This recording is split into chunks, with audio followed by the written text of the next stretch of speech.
नमस्कार दोस्तों, Jiten next class में आपका स्वागत है। तो चलिए समय न गवाते हुए हम सीधे टॉपिक पर आते हैं। आज हम प्लस व माइनस चिन्हों का गुणा सीखेंगे। प्लस और माइनस चिन्हों का गुणा, इसमें किसी भी विद्यार्थी को या साथियों को अगर कोई भी प्रॉब्लम हो तो आज मेरा वीडियो देखने के बाद मैं निश्चित आपको गारंटी देता हूँ कि जरूर समझ में आएगा। चलिए, तो हम सबसे पहले प्लस और माइनस चिन्हों का गुणा देखते हैं। तो एक एक से चर्चा करेंगे। सबसे पहले धन चिन्ह, धन का गुणा, धन गुणा धन, मतलब प्लस गुणा प्लस। तो क्या आता है? धन का गुणा धन से होता है, तो क्या आता है ये देखेंगे। इसके बाद ऋण का गुणा, ऋण का गुणा ऋण से होता है, तो क्या आता है ये देखेंगे। ऋण का गुणा धन से होता है, तो क्या आता है ये देखेंगे। बहुत ही आसान भाषा में समझाऊंगा, आप देखते रहिए, जुड़े रहिए। इसके बाद धन का गुणा ऋण से होता है, तो क्या आता है, ये सारी चीजें अभी हम 2 मिनट में समझेंगे। सबसे पहले देखिए, धन का गुणा धन से होता है तो हमेशा धन आता है। क्या आता है? धन आता है। इसको याद करने का आसान तरीका है, अगर दोनों जगह समान चिन्ह है तो हमेशा प्लस आएगा। सवाल में यदि दोनों जगह समान चिन्ह है तो हमेशा क्या आएगा? प्लस आएगा या धन आएगा। उदाहरण समझते हैं, एग्जाम्पल समझते हैं हम। जैसे देखिए, यहाँ पर 2 है, यहाँ धन छिपा है, गुणा 5। यहाँ भी धन, यहाँ भी धन छिपा है। यहाँ धन छिपा होता है इसलिए लिखा नहीं जाता। 5 दूनी 10, यहाँ भी धन का 10 आ गया। ये बात ध्यान रखिए कि कहीं भी दोनों जगह समान चिन्ह हो तो हमेशा धन आता है। 7 गुणा 3 कर लो तो भी क्या आएगा? 7 तिया 21। यहाँ पर धन छिपा है तो लगाने की जरूरत नहीं पड़ती। इसी प्रकार हम देखेंगे, ऋण का गुणा ऋण से होता है, ये समान चिन्ह है तो हमेशा क्या आएगा? धन आएगा। जब समान चिन्हों का गुणा होता है तो हमेशा क्या आता है? धन आता है। तो ये बात ध्यान रखना, ऋण का गुणा ऋण से होगा तो धन आएगा। यहाँ एग्जाम्पल समझते हैं। चलो, ये पहला एग्जाम्पल होगा, इसका एग्जाम्पल समझते हैं। तो इसमें क्या देखेंगे? ऋण, ऋण 5 ले लो, ऋण 3 लो। अगर ऐसा कहीं मिले दोनों जगह समान चिन्ह हो तो हमें क्या लगाना है? हमेशा धन लगाना है। धन लगाने की जरूरत नहीं है। 3 5 15, यहाँ प्लस का 15 लिख सकते हैं। ऐसा प्लस ना भी लगाओ तो चलेगा। आगे देखते हैं, ऋण 6 ले लेते हैं और यहाँ क्या ले लेते हैं? ऋण 2 ले लेते हैं। ये कोष्टक के अंदर रहेगा क्योंकि दोनों रेगुलर चिन्ह है इसलिए। तो यहाँ पर क्या होगा? 6 दूनी 12, किसका? धन का।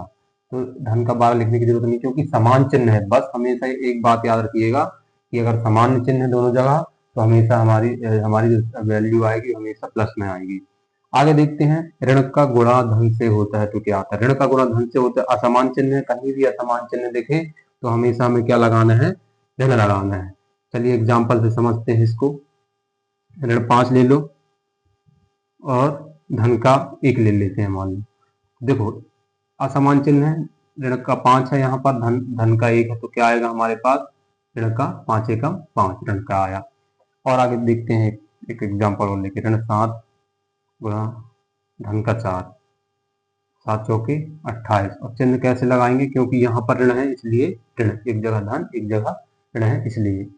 प्लस माइनस है तो हमेशा असमान चिन्ह है तो हमेशा ऋण आता है, ये बात ध्यान रखना। आगे देखते हैं, यहाँ भी वही वैसा ही है, धन का गुणा ऋण से होगा तो क्या आएगा? ऋण आएगा। उदाहरण से समझते हैं, यदि हमारे पास धन का 4 है और गुणा ऋण का क्या हो गया? 5 हो गया, 4 पंचे 20, और किसका होगा? क्योंकि असमान चिन्ह है तो ऋण का होगा। बहुत ही आसान तरीका है इसको समझने का। आगे चलते हैं, 5 गुणा ये 6 गुणा मान लो ऋण 7 मान लो, तो 6 का 7 में गुणा करो तो कितना? 6 सत्ते 42 और ऋण। बस यहाँ धन छिपा है, यहाँ ऋण है, इसलिए क्या आया? ऋण 42। तो मैं आशा करता हूँ कि आपको बहुत ही आसान तरीके में समझ में आया होगा। और भी मैं बताता हूँ कि अगर 4 4 अंकों का गुणा हो जाए, 4 4 जगह संख्या हो तो कैसे करते हैं। तो एक थोड़ा सा ध्यान दीजिएगा, यहाँ पर मैं इसको मिटाकर समझाने का प्रयास करता हूँ।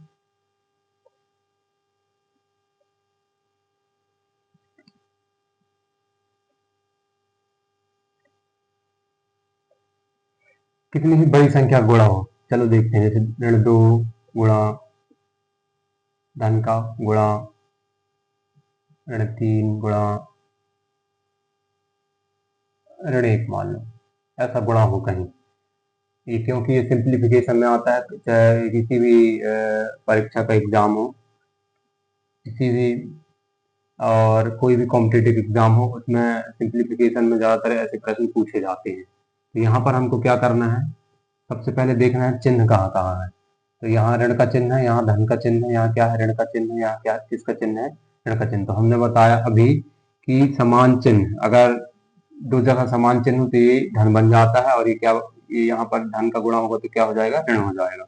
यहाँ धन है और यहाँ धन है तो ये क्या हो जाएगा, ऋण हो जाएगा, और यहाँ धन रहेगा तो हमारे पास क्या आ जाएगा, ऋण आ जाएगा। यह एक तरीका और है इसका समझने का कि अगर चिन्हों की संख्या सम होती है तो हमेशा धन आता है। चिन्हों की संख्या सम होती है तो हमेशा धन आता है। सम मतलब 2, 4, 6, 8, 10 ऐसी संख्याएं होती है चिन्हों की, तो हमेशा क्या आता है, धन आता है। अगर चिन्हों की संख्या अगर विषम होती है, जैसे चिन्हों की संख्या 1 हुई, 3 हुई, 5 हुई, 7 हुई, 9 हुई, तो हमेशा क्या आएगा, ऋण आएगा। ये याद रखना है। तो यहाँ चिन्हों की संख्या देख लेते हैं। ऋण का चिन्ह, यहाँ पर ऋण का चिन्ह, यहाँ पर कितने ऋण का चिन्ह हुआ, 3। 3 क्या है, विषम संख्या है, इसलिए यहाँ पर हमेशा ऋण आएगा। अब गुणा कर लेते, 2 पंचे 10। गुणा भी देख लीजिए कैसे करते हैं इसका। 2 पंचे 10, यहाँ तक 10 आया, और 10 का गुणा 3 में करेंगे तो 10 तिया 30, और 30 का गुणा 1 में करेंगे तो 30। ये हो गया हमारा आंसर। ये बहुत ही सिंपल विधि है, आप इसको ध्यान में रखिएगा, आसानी से हल हो जाएगा। इसके बाद एक और एग्जाम्पल लेते हैं, चलो ये भी एग्जाम्पल है। इसके बाद एक और एग्जाम्पल लेते हैं, देखिएगा आप लोग समझने का प्रयास कीजिएगा। तो यदि हम ऋण 3 गुणा ऋण 7 गुणा ऋण 8 गुणा ऋण 2 ऐसा कर ले, तो इस पर क्या करना पड़ेगा हमें। यहाँ पर अभी हम बताए कि चिन्हों की संख्या अगर सम है तो हमेशा धन आएगा। तो यहाँ ऋण का चिन्ह है, यहाँ ऋण का चिन्ह है, एक चिन्ह यहाँ ऋण का है, एक चिन्ह यहाँ कितने ऋण है, 1, 2, 3, 4, और सभी जगह गुणा है, तो हमारा क्या आएगा, 4 चिन्ह, 4 एक सम संख्या है, इसलिए हमारा क्या आएगा, यहाँ पर धन आएगा। अब इसका आसानी से गुणा करो, 3 7 21, 3 का गुणा 7 से करो तो 21 आया, और यहाँ से यहाँ तक 21 हुआ। 8 का गुणा 21 से कर दो, या 2 का गुणा 21 में कर दो, तो 21 दूनी 42, 42 गुणा 8 कर दो, तो 42 का 8 में गुणा करोगे तो 8 दूनी 16 की 6, 8 लाई की 1, कैरी आई 1, 8 चौके 32, 8 चौके 32 और 1 32 और 1 33। ये हो गया हमारा आंसर, ये धन में रहेगा। इस प्रकार से हम हल कर सकते हैं। इसको अच्छे से समझिएगा। अगर एक बार में समझ में आया हो तो वीडियो को दोबारा देखिएगा। हम आशा करते हैं कि आपको जरूर समझ में आया होगा। यदि हमारा चैनल आपको अच्छा लगे तो सब्सक्राइब कीजिए, लाइक कीजिए, शेयर कीजिए, और हमसे जुड़े रहिए। जय हिंद।